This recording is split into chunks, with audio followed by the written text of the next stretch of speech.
To view data from a USGS station, go to dashboard.waterdata.usgs.gov.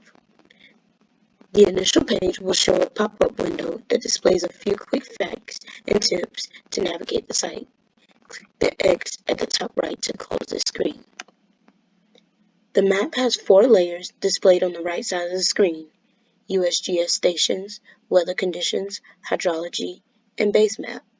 To view a cleaner version of the map, remove the radar layer by clicking on the orange Weather Conditions tab and click the red X beside the word radar. To view the water level stations, click on the green USGS stations layer, then click on the Stream Flow tab. This tab has a drop-down menu at the top with the word Status as the default. This will show the USGS river gauges as various color circles. Selecting the legend at the upper right will explain the meaning of the various colored circles.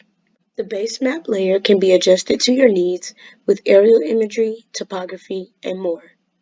To view a specific station, type in a city, county, or station name in the white Find a Place box on the top left of the screen. If you do not know the name of the station, you can also zoom into an area of interest on the map where the station might be located. Once the desired station is clicked, a second window will pop up that displays the available data at the site, which can include precipitation in inches if available, discharge in cubic feet per second, and gauge height in feet. The default graph is selected shows discharge data. The data displayed is the most recent data from the time of selecting the station. To view the water level graph, click on Gauge Height, Feet tab. You can close the Discharge Cubic Feet per Second tab by clicking on it. The graph shows the date and time on the x-axis and the height in feet on the y-axis. Data can be viewed for the past day, the past 2 days, or the past week. This data can be viewed by clicking on the blue labels below the graph. Or to adjust the data on the graph, click and drag the stoppers on the gray area below the graph to your desired view. Hovering your mouse on the graph will display a pop-up box that shows the time, date, and value along that portion of the line. To download data, click on the site page link in the upper right above all the graphs. This will open a new tab with the larger version of the gauge height graph displayed.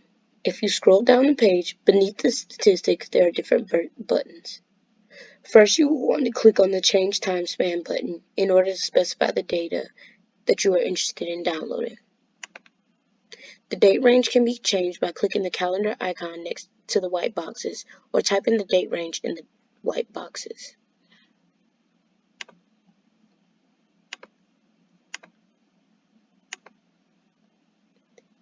You can also enter a certain number of days before the present day by entering a number in the box next to Enter Days Before Today. When satisfied, make sure to click the Change Time Span blue button. Then you can click on Download Data. By clicking this button, it opens selection criteria.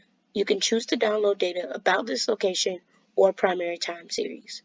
Click the white circle beside primary time series, then click on the blue Retrieve button beneath the options.